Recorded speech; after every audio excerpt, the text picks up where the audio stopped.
Bonjour à toutes les coucougnettes de France et de Navarre. Coucougnette, c'est pas trop dans le thème du jour.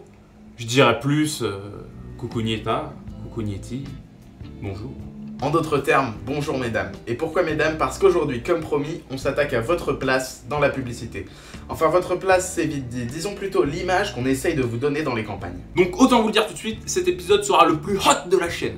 Julien, tu me fais une petite miniature aguicheuse avec des femmes en bikini. Je veux du clic, moi, putain, je veux du clic. Pour la miniature, je sais pas, mais pour le côté hot, il a bien raison. Parce qu'en fait, mesdames, vous le savez certainement, mais les créatifs de la publicité vont rarement au-delà de vos corps de rêve. Bah c'est pas pour rien qu'on appelle ça des créatifs. Ils sont là pour copier ce qui marche. Il y a un truc qui va pas là. Bah oui, et ce qui marche dans la pub, c'est de mettre des corps sexy, retouchés de partout et surtout inatteignables pour le commun des petites filles.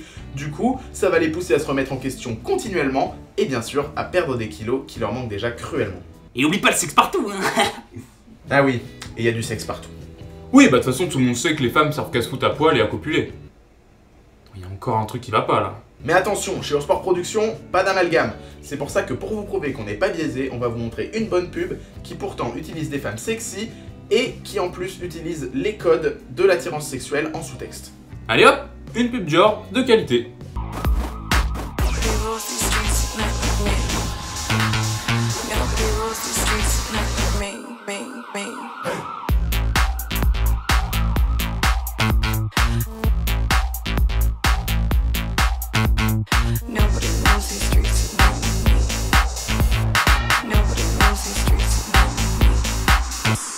Bon cette pub elle est très belle, il n'y a pas de doute là-dessus. Mais par contre j'émets quand même des réserves. Et pour les comprendre, il va falloir qu'on parle de la pub pour parfum. Le truc c'est que dans la majorité des spots publicitaires, le but est de nous montrer les atouts d'un produit, dans le but de nous le vendre.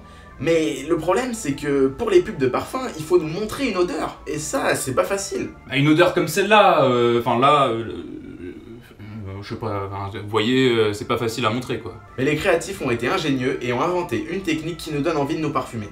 L'idée elle est simple, c'est de nous plonger dans une ambiance qui est censée nous faire imaginer l'odeur du parfum.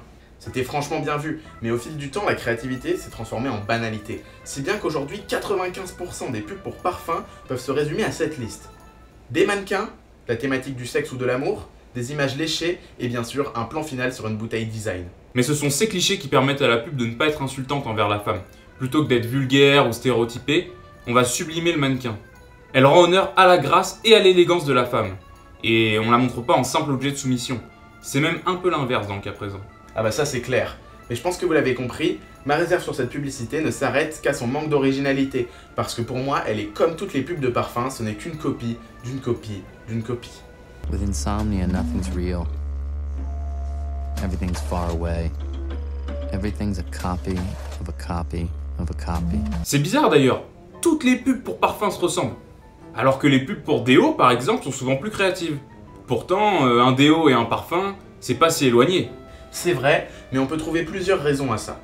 Déjà, je vois mal des marques élitistes comme Chanel ou Dior faire des pubs un peu gag comme Axe. Et ensuite, je pense qu'il y a une sorte de cercle vicieux qui s'est formé autour des pubs de parfum. En gros, comme tout le monde fait des pubs très belles et travaillées, le premier qui sortira du lot sera considéré comme le guignol du groupe. Et du coup, son produit restera sur les étagères des magasins. Dis donc Julot, t'as pas l'impression qu'on s'éloigne un peu de notre sujet là? Bah si, mais en même temps, je trouve pas que cette pub soit affreuse envers l'image de la femme. Après, c'est sûr qu'il reste toujours le côté physique inatteignable. Mais bon, ce côté il est tellement omniprésent dans la publicité que là il nous faudrait plus d'une chronique pour en venir à bout. Oh bah t'en fais pas va. Tu veux de l'affront pour la femme? J'en ai en réserve. La prochaine est tellement affreuse qu'elle a même été interdite à la télé.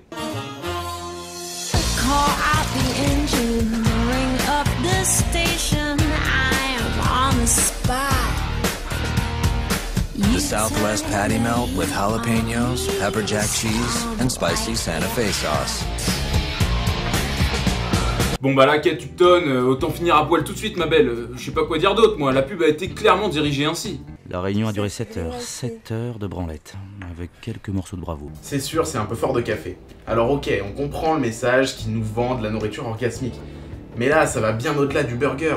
Ils ont pris la jouissance beaucoup trop au pied de la lettre. Il suffit de lire les commentaires sous la vidéo YouTube pour comprendre le scandale. Mais le produit, tout le monde s'en moque. Le consommateur moyen, il veut juste la meuf trop bonne. Ils veulent couper la cam, ils veulent la meuf trop bonne dans un petit coupé à canne, écoute-moi bien. Bon, ma foi, s'il y a un burger et une binouse qui traînent dans le coffre, pourquoi pas? On comprend pourquoi cette pub a été bannie. Le but c'est juste de sexualiser la femme pour attirer l'attention du spectateur.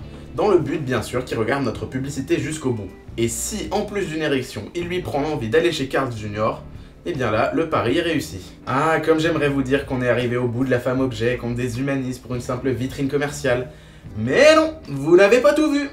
Et ouais mon pote, j'en ai plein dans mon sac moi des pubs insultantes, ça cartonne. C'est vrai, parce que pour une marque, avoir sa pub décriée ou même interdite, c'est pas forcément une mauvaise opération.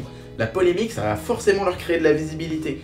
D'ailleurs, un vieil adage dit bien, qu'on parle de moi en bien ou en mal, l'important c'est qu'on parle de moi. Vous êtes sans nul doute le pirate le plus pitoyable dont on m'ait parlé. Au moins, on vous a parlé de moi. Bon bah là, je vous laisse vous faire votre avis. C'est une pub Seat qui nous provient d'Europe de l'Est et disons qu'elle est... osée.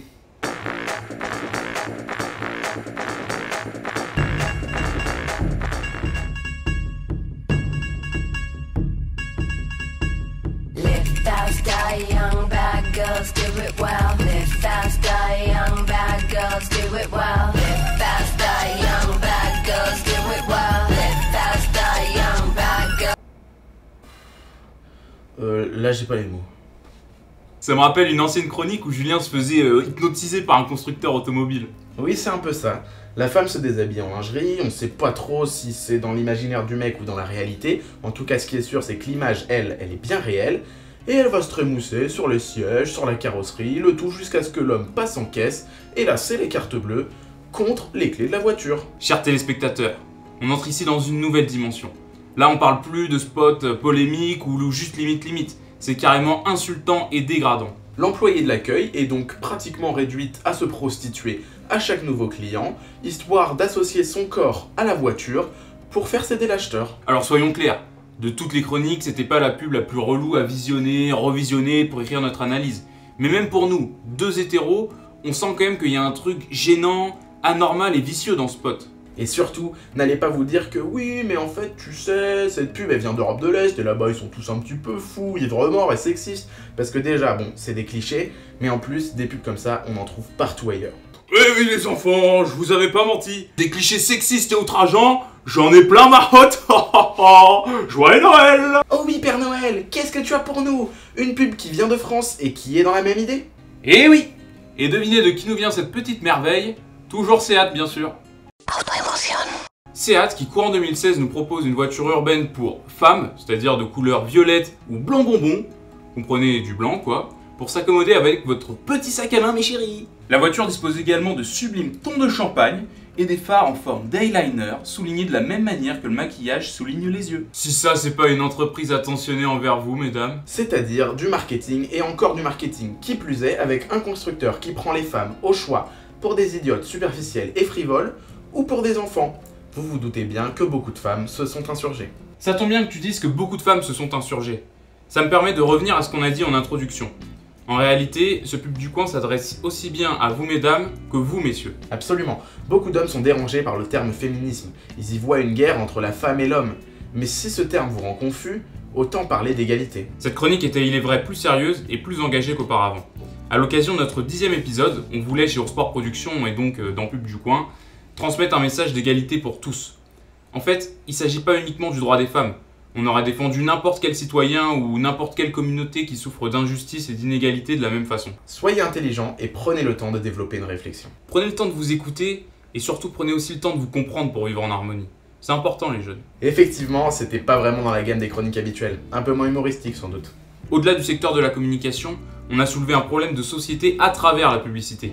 C'est une thématique plus sérieuse, mais un excellent sujet d'analyse pour nous. Merci énormément d'avoir vu cette vidéo jusqu'au bout et surtout de nous soutenir depuis 10 chroniques maintenant. C'était très important pour nous de vous faire parvenir, même à cette minuscule échelle, le fond de notre pensée. Si vous êtes d'accord ou non, n'hésitez pas à nous en parler dans les commentaires et surtout liker et partager, ça fait super plaisir.